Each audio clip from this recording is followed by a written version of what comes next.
Welcome back to the Buffalo Bread Podcast. Dan and JJ are here in absolute awestruck, sometimes dejected, sometimes celebratory fashion for you. Bills Mafia, after what can only be described as a jaw-dropping 41-40 victory over the Baltimore Ravens in Highmark Stadium / Rich Stadium / Ralph Wilson Stadium, the last home opener of the entire era for that stadium. And couldn't have asked for a bigger or more exciting game for that to kick off this 2025 season. How are you doing? Yeah, I still don't know that last night was real, JJ. I'm not gonna lie. And it was reminiscent of so many Bills comeback moments where, I think back to the Frank Reich game against the Houston Oilers, and Andre Reed was on Instagram, posting about this. And how I remember even watching that game, I was a kid, I was asking my parents, like, why is everybody leaving? And my dad and my uncles were like, because the Bills suck. That's why. That's why everyone's leaving. We're sick of this team. And that's right. Yeah. They don't got a safety. They don't got nothing. And then, like, flash forward, 30 some odd years, me and you and our text chain, which is notoriously pessimistic, kind of in the same vein, right? Even though we weren't at the game, we had mentally left the game, and we were ready, I think, to run this front office and coaching staff like absolutely overboard. Well, and that, and then Josh Allen happens, man. Josh Allen. Yeah, Josh Allen is the deodorant on all porous defenses. Yeah. What can we say? On a stink fest otherwise. And I think you're right. I know if the Bills had, if just like one of the last 5-minute plays that went in the Bills' favor went in a different direction, and the Bills lost this game 38-40, or even lesser of a score, it would be fire Sean McDermott today. It would be. It would be fire Sean McDermott. He tried 3 2-point conversions. They all failed. Fire Joe Brady. He was running weird whip screens to the outside through the middle of the game, causing 3-and-outs. Fire Brandon Beane. He can't pick anybody who's a good receiver. It would have been bedlam in Buffalo, and everything would have been on the table. Sean McDermott can't coach a defense. They were like too predictable on offense. All of those things, all of those cards would have been on the table. We would have heard all of the cacophony of echoing comments again. And some of that criticism is absolutely 100% deserved. And yet Josh Allen, right? Like I think the day. I when people asked me my honest opinion of the Bills' chances against the Ravens, I even think I said it on the pod. If Josh Allen plays an MVP level game, and somehow the Bills cause the Ravens to make some mistakes, they will win. But if the Ravens play a perfectly clean game, they will dominate. And most of the game, the Ravens played perfectly clean and dominated. Yeah, no, it's amazing how much stuff we predicted would happen in this game that actually happened. This was a Zay Flowers game. This was a Derrick Henry game. The defense didn't have any answers for Derrick Henry, Lamar Jackson. We knew that the Bills were going to play man coverage at a high clip, which they did at about 41%. We knew they were going to blitz Lamar, but Lamar's really good against the blitz. He was 7 for 9, 140 yards and a TD pass against the Buffalo Bills blitz. Everything we said would happen happened, and yet Josh Allen. Josh Allen is the answer to a lot of how we wrap our heads around last night, but also too, man, I mean, we've been asking for star performances on the defensive side of the ball for so long. And you and I have talked about numerous scenarios where we're like, you know what, if it's 35-35, because you're never going to shut out the Chiefs, you're never going to shut out the Bengals, you're never going to shut out the Ravens, teams that know your scheme so well. But when can we get a dude on the other side of the ball, on the defensive side of the ball, to finally turn in a game-tilting star performance to help us get it over the hump? And yesterday, that was Ed Oliver, right? That defense for the Buffalo Bills played bad, and I'm sure we're going to break it down, but flowers to Ed Oliver for turning in what was an absolute star performance on the defensive side. And a game where, like we have described so many times, the Bills defense was utterly futile, but in high leverage moments, someone had to step up, and that person was Ed Oliver on a multitude of occasions. Whatever we're going to say about the defense here, folks, please know that Ed Oliver is exempt. That was a all-pro star performance he turned in yesterday, from his pressure rate, on Lamar Jackson. Of course, the highlight play of punching out the ball from Derrick Henry's massive arms, right? Cole Bishop probably owes Ed Oliver, I think, steak dinner or something to that effect, because the lasting memory on the defensive side of the ball is going to be Oliver creating that fumble against Henry, and not Henry running 20 miles an hour and absolutely ragdolling Cole Bishop on his way to the end zone. So all things, all the things we've been asking for on the defensive side of the ball, we got it. And we got it from a guy who has largely been under discussed this offseason. You know, in all this defensive line shuffle, people forgot to kind of talk about Ed Oliver and the fact that he's been a staple of this interior for so long. When the lights were brightest, here when his team needed him the most, didn't matter that they had given up 40 points at that point, and Ed Oliver absolutely made miracles happen. I think that the entire defensive front seven, all the linemen and the linebackers, should actually buy Cole Bishop and Taylor Rapp steak dinners for the amount of times that their leaky gap play let a full speed 250-pound 6'4" Derrick Henry running a 4.340 truck into that secondary. It's a train on the tracks at that point. You cannot expect a safety. It almost doesn't matter who that safety is back there. You cannot count on them to come up and tackle that guy in those situations. And it was a lot. A lot of it was on bad run fits on the front end. A lot of it was on the Bills' unwillingness. This was one of my biggest criticisms of this defense, is we're just kind of getting into the defense. One of my biggest criticisms is the fact that they played just like gap responsibility defense with absolutely no flavor on it. It was a cup of vanilla soft serve ice cream, and the Ravens were just eating it up. There was like, oh, we're going to do gap sound with the second level filling, and we're not going to do any run blitzes, no run stunts. They basically only were reserving blitzes for during definite passing downs, and otherwise we're playing basic flavorless defense. I didn't see anything on the defensive line play. Granted, I haven't watched all 22 yet. That just came out today. Haven't had time, but based on just the kind of broadcast watch, it was an easily predictive defense. And I think too that we talked about how, on the onset, if the Bills lose this game, it's like, oh, McDermott should be fired, Bean should be fired, everyone should be fired, let's start over, this isn't going to get it done. This game also is the kind of thing that's a totem for the coaching staff and the players to point to and say, this is why you never quit, this is why you never give up.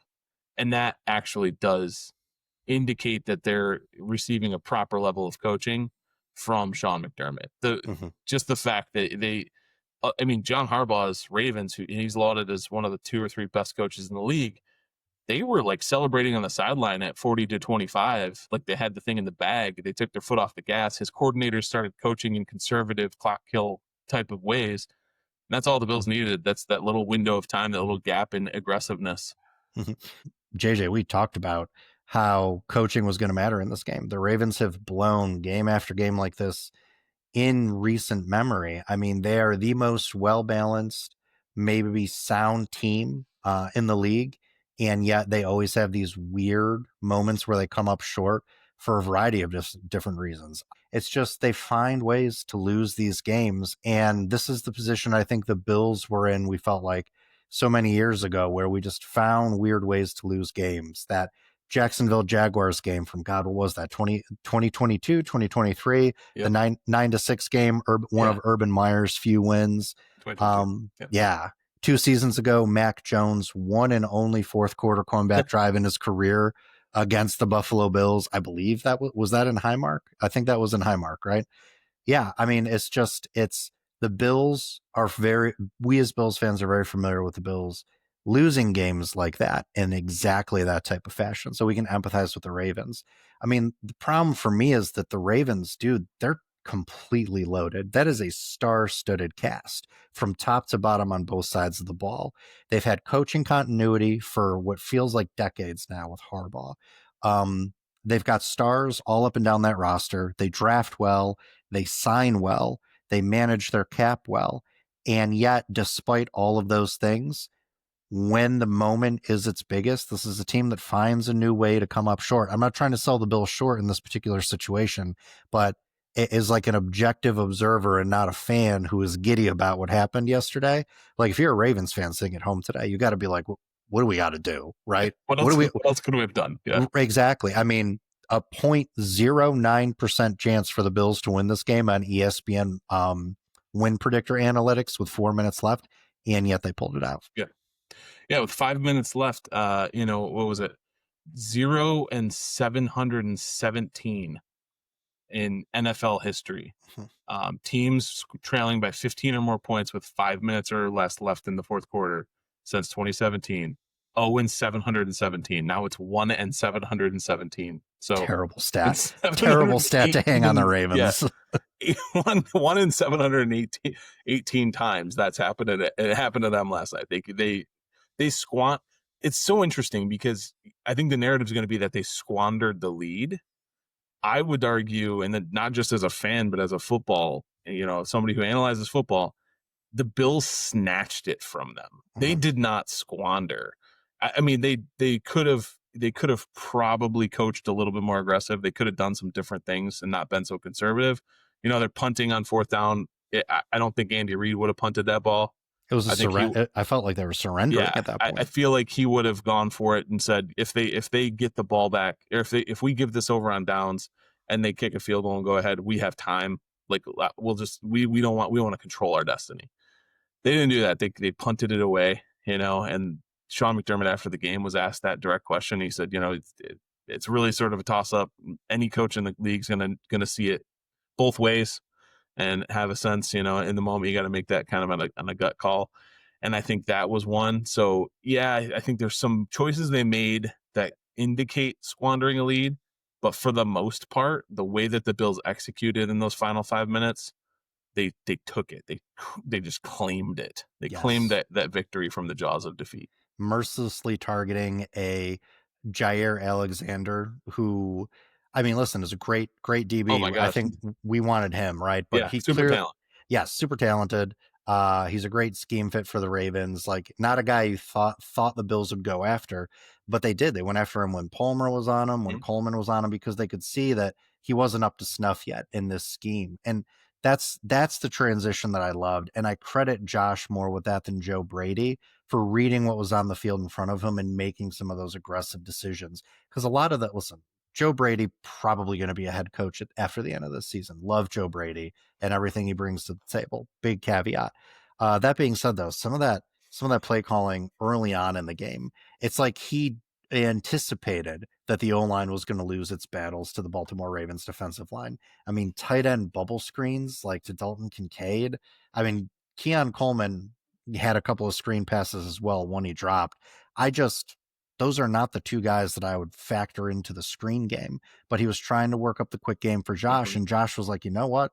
Second half of the game in particular, he just slowed everything down. Happy to buy time with his legs when the line didn't hold up. Happy to stay in the pocket when he saw his protection was good, and targeted the boundaries where you didn't think the Bills were going to be able to go.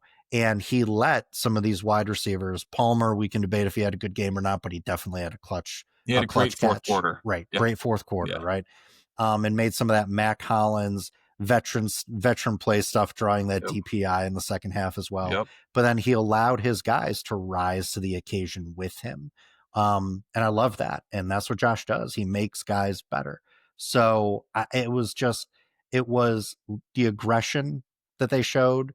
They went out to win it, not try to like eke it out. And I think they absolutely deserve the outcome that they got, especially after that second half of play. Yep. Well, and I think too, again, just sticking with the defense for a second, Lamar Jackson has the best QB rating in the league right now, 144. Derrick Henry has the most rushing yards in the league right now with 169. Zay Flowers has the most receiving yards in the league right now with 143. And none of it was okay. None of it was good enough because Josh Allen leads the league and accumulated yet another game with 2 rushing and 2 passing touchdowns minimum, making him, again, the NFL leader in all of history with games of that number hits his 7th time. So wild. Yeah, and to your point before about John Harbaugh, he has lost 8 games when leading in the fourth quarter by at least 8 points since 2000. That's the most. That's the most that any coach in the league has lost. Yes. And for you Bills fans being like, well, McDermott has lost his fair share, I believe the Bills are only second on that list with 2 in Yes, that same time frame. right. Yeah, 2-8. Yeah, Yeah. so Yeah. so if you think that and Harbaugh's still employed. I know, right? Right. He owes a lot to Lamar for saving his Yeah. job when they drafted him. But Oh yeah, yeah, they it's were they were about to ready to move go. on from him. He got the Joe Flacco Super Bowl, and then he like didn't do anything for a few years. They were like, I think we're ready. I think we're done with Yeah. this Harbaugh. Yeah. Yeah. But God, that's gotta hurt so bad if you're a Ravens fan. Oh Like my just gosh. I know. Yeah. God, we've been there. Ravens fan, we've been there. Yeah. We totally We understand what you're going understand that through. you're the Chiefs. Yeah. You also So have the Chiefs, so it's double insult. But yeah, so JJ, we have I think celebrated in a gentlemanly fashion without gloating, yeah, but there were definitely some concerns here for the Bills. And I understand that you're scaling up the level of competition relative to what they may face, in the division and in the coming weeks when you talk about the Ravens. mm, Uh, but man, this defense looked bad. And yeah, it didn't look like they needed one safety. It looked like they needed 2 safeties. Now you yeah, brought up a really good point. The defensive line did not hold up their end in the run game at all. But I mean, dude, even in yeah. coverage, it was a rough night. I'm just saying, if any cornerback or safety is trying to tackle a running back who makes it to them untouched, that's not a safety problem. Yes. That is definitely not a safety problem. That is linebackers. People we already said Ed Oliver for the abysmal defensive performance. Ed Oliver gets a pass. Joey Bosa gets a pass. I thought Christian Benford also looked solid, right? Like he had Yeah. the Go ahead. third most tackles on the team, Mm-hmm. so he was saving a lot of plays. Yes.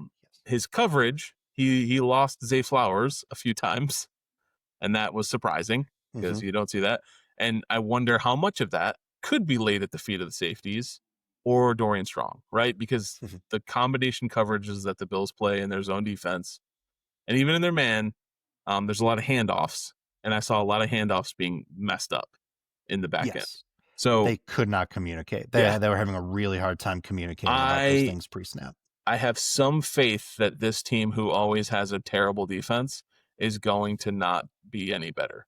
So I was trying to go positive there, but I'm very worried I saw because you were yeah, you were staging a vociferous defense of the secondary where I'm yeah, ready to go pull Justin Simmons and Jabril Peppers off the scrap heap right yeah, now.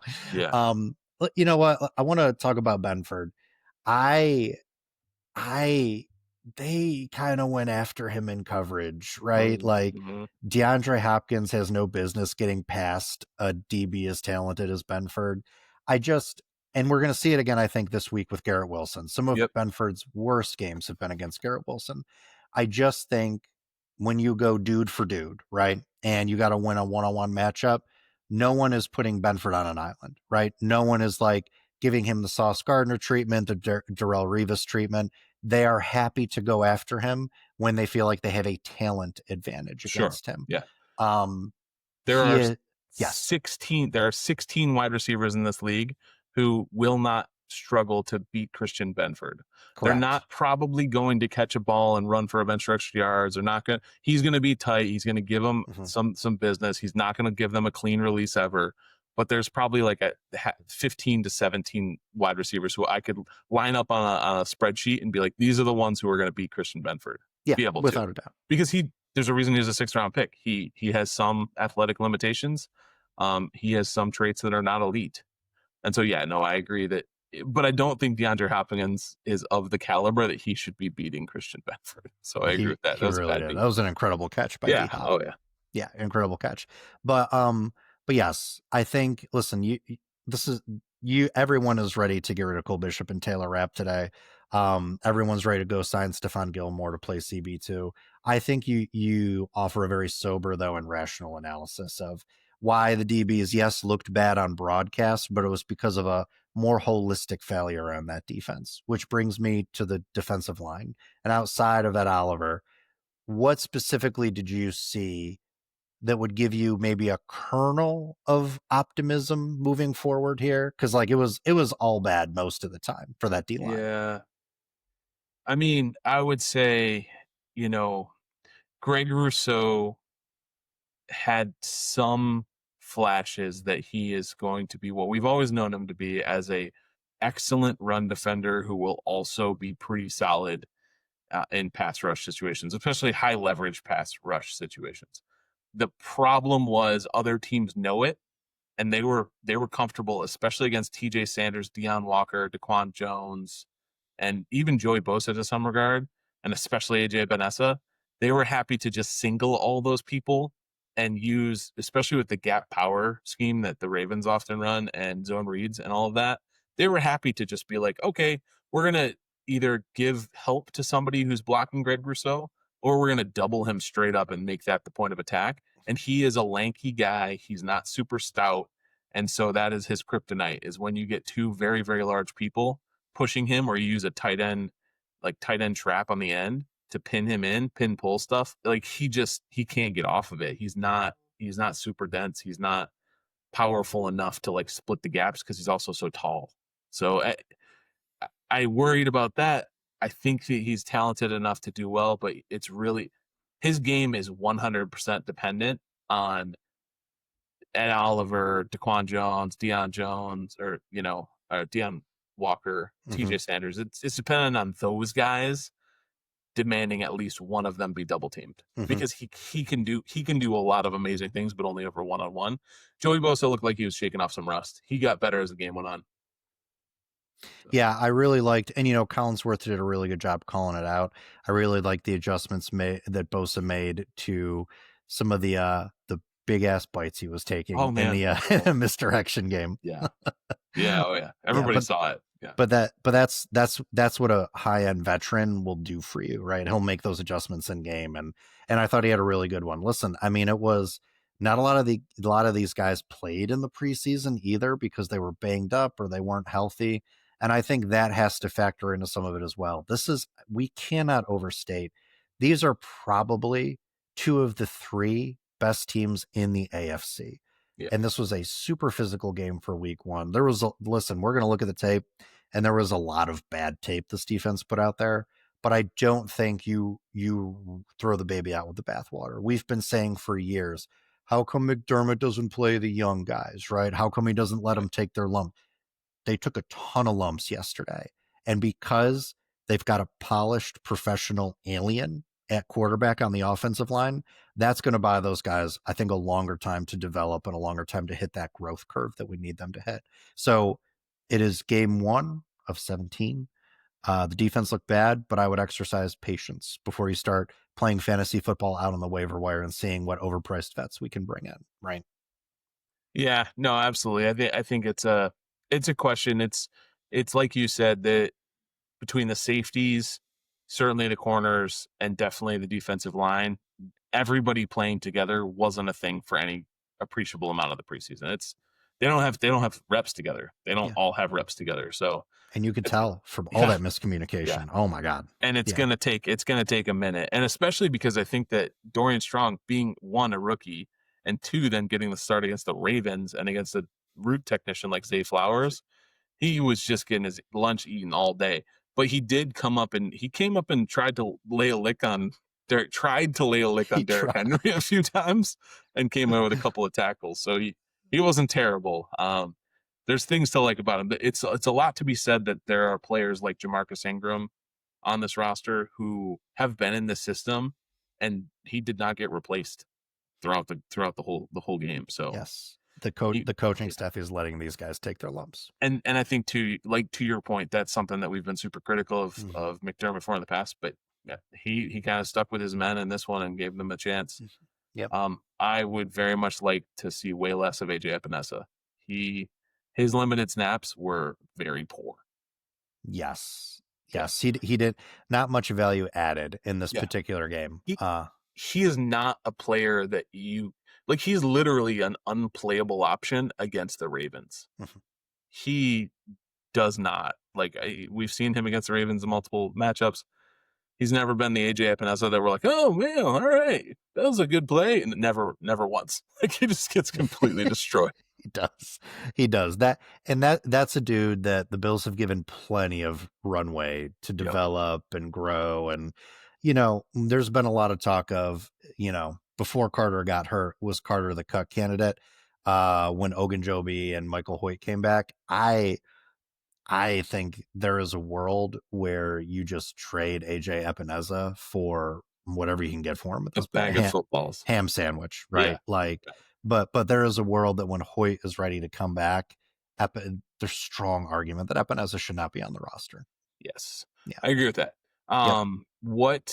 So we've kind of been all over the map. Do you want to talk about our Lord and Savior Josh Allen for a minute in the Yeah. offense? He's awesome. I Yeah. mean, he's so. I What's there to say? I mean, what else can you really say? I mean, I kind of talked about it a little bit already. Like, and again, this is no shade of Joe Brady, but what Josh saw developing on the field, he went with. You know Yeah. what I mean? And he played. Listen, this was there was a lot of stuff in this game where we're like, man, we've been begging the coaches to do some of this, like let the young guys play, and maybe some of it too much. Well, you know, be careful what you wish for. Mm-hmm. But dude, Josh was playing with pace in this Yeah. game. I mean, part of it was because they didn't have a lot of clock to work with in the second half and they were down by so much. But like there were points where that Baltimore Ravens defensive line was absolutely gassed. Yep. Josh Allen was going no huddle. He was going quick huddle. He was keeping the pace of the game flowing. And he is at his statistical and performance best when he can operate a quick timing offense like that. We've said it for forever. Yep. Josh is great in all phases of the game, but he's his least effective when he's stuck in the mud for 35 seconds trying to call out checks to his offensive line. Right. Yeah. This was Josh literally making quick reads pre-snap and slinging it. See it, sling it. It, sling it. Bam, bam, bam. Play every 30 or every 24 seconds or less. Like exactly. It was that, and that's the. I mean, and a lot of people. I've always, you know, when people are like, oh, you know, why don't they just run that all the time, like J gun? You know, I caution people, right? Like it's like, oh, the like NFL has changed a little bit since those times. Like that's not as effective today as you think it would be. But then when that type of thing happens in this game in the last 5 minutes, I'm like, maybe they're on something, you know? Yeah, you're right. Because like we've all seen it as Bills fans now for years. When he is in those 2-minute and short operation, you know, windows, he is basically flawless. He's an assassin. So it's like, can we do this for a whole game? Like, yes. Could we? But I get it. I get that that's. And you know, it's the same old thing we always say. Like, how much of it is the coaches holding him back by doing things the way they think they should be doing them, and how much of it is like, oh well, in pressure times, you can apply turbo, but the tank is not infinite, right? Like, yeah, yes, and yeah. I mean, keep in mind for speed reference, yeah, yes, that's awesome. By the way, yeah. A little bit of NOS in the conversation, yes. But I mean, also too, keep in mind. Again, be careful what you wish for. They were doing this when playing behind because they needed to. Yep. The Bills using this as a front running strategy, the quicker they're off the field, the quicker the defense is back on the field. And that's got to factor into some of this equation too, is why they don't always run that J gun style no huddle offense. Like there's got to be some sort of time of possession strategy because your defense is just not there yet. It's just not there yet. Yep. Yeah. So yeah, no, I think that I for the receivers, Keon Coleman with a 100-yard game, touchdown. He looks like he could round into being a absolutely phenomenal wide receiver 2 in the league, right? Like, I don't think he's ever going to achieve that kind of big time Justin Jefferson type role where he's going to get 12 to 15 targets every game because he doesn't have that separation ability, but he showed a lot. Like he definitely looked different. I'll say that. He looked different from last year. He looked even better than the best he put on. He looked better than Keon Coleman against the Seahawks, which is that's my like bellwether of what is a good Keon Coleman game. Yes. He looked better than that. So yeah. I was very, very happy with him there. I think that Khalil Shakir definitely looks like he's got some rust to work off from coming back for this being his first game action. And we were both, taking huge mega dumps on Josh Palmer through the first 3 quarters. But deservedly so. Yes. Deservedly so, because we're like, oh, what do we spend all this money on for somebody who looks like basically a practice squad talent? Separation god. I know. And then he showed out and did some amazing things. And then just one more note on offensive talent. I think that James Cook and Dalton Kincaid are going to be major motors in this offense. Oh They God, yeah. both. I mean, James Cook we knew and he looked the part, right? And I, we know he's not a run into the teeth of the defense. And the Ravens defense is by poundage one of the biggest in the league. And so it was not going to be easy for him, and it certainly didn't look it. But some of his catch and run, some of his ways to like squirt through seems that didn't seem to be there. That dude is the dude. Yeah. Yeah, and then I think that a healthy Dalton Kincaid could be really special. His God, you just see it when he catches the ball. Like his smooth transition he makes from point of catch immediately into his run. Like it's just he looks like a wide receiver out there. It's wild. It's wild. No, I mean offense, I think full of bright spots. If the Bills had not been down 40-25, I think we would have been like, man, first week out, Josh hadn't played with the squad, guys battling injuries. 25 points on this Ravens defense and still time to play left in the fourth quarter. That's pretty good, right? I think you're muted. Shit. All right, you have to trim that. Or Will. Don't. Leave it. I don't care. Blooper reel. Yeah, right. Yeah, that takes. Yeah, no, I think we absolutely would have been super happy with them, like integrating some pieces of this offense that we were waiting to see. I struggled, and I think I sent this to you in a text, while we were watching the game, that the Joe Brady like quick whip screens to the outside. That was the Ravens manufacturing the looks they wanted from our offense by knowing how to line up. They basically they had his number. They're like, okay, if we have this sort of coverage look, Josh Allen's going to check to like the little whip screen to the outside. And we're just going to freaking, rally to the ball, tackle them for a loss, rally to the ball, tackle them for a short gain.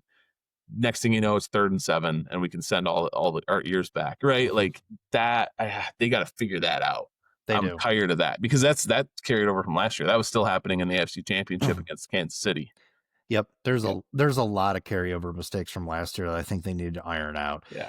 Again, though, all of that being said, it's a huge benefit that they are 1-0 with the benefit to work on these things and in pole position already in what is sure to be a competitive run for the 1 seed in the AFC.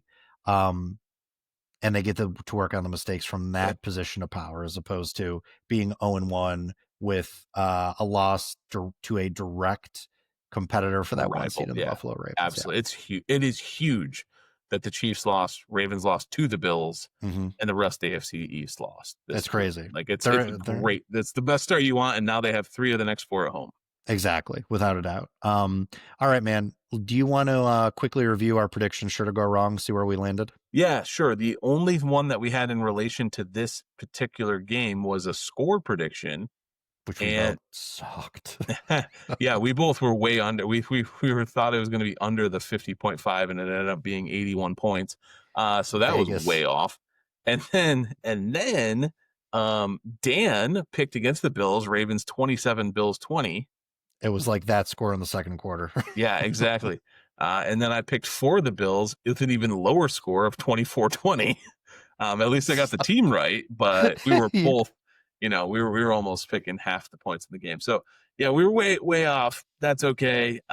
We had some other prop bets that were set for the whole season, and I think the only one that matters for this game that kind of builds on your cachet is that the 5th prop I put out was Dalton Kincaid proves his worth as tight end 1. You said you think he will, and I said I don't think he will. And just with a 1 game sample, I think he has so far proven that he's capable of that. So I would agree. Yep, yeah. I would agree. We almost skipped probably the most important part, and that is 57-year-old Matthew Prater. Had that on my bingo card. Kicking the game winner. I mentioned in like the Bills subreddit that he looks like a 50-plus-year-old man who spent way too much for the Halloween party and bought like a legit NFL jersey and whole outfit, right? Like game worn stuff. Because when he was interviewed after the thing, I was like, that's That's somebody's grandpa. Is that a player? Dude, he's our age. I know. He's That's our old. age. That's so old for the NFL. Dude, do you want to know what my wife said to me Yeah. after we posted the last episode? I put some shorts on Instagram Reels, and one of them popped up in her feed on Instagram, and she's like, "Oh," I'm like, "What?" She's like, "You and JJ are way too gray to be putting your faces on YouTube." Well, my brother-in-law, That's brutal. that's rough. Yeah. My brother-in-law, what's up, Jim?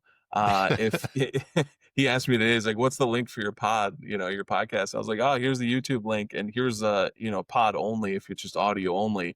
And and I was like, if you don't want to look at our ugly mugs, that's probably the better option for you.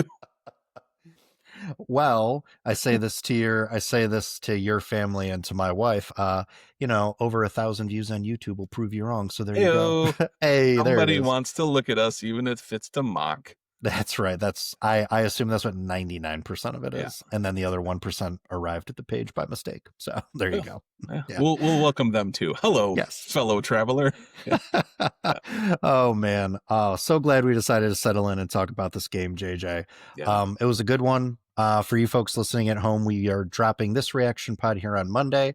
We will be back to you with our regularly scheduled pod drop on Friday, our pregame preview of Bills versus Jets in week 2. But until then, for all of you listening at home, like, share, and subscribe wherever you get your podcast. Unfortunately, YouTube, as we have discussed, Apple and Spotify. And as always, go Bills. Go Bills.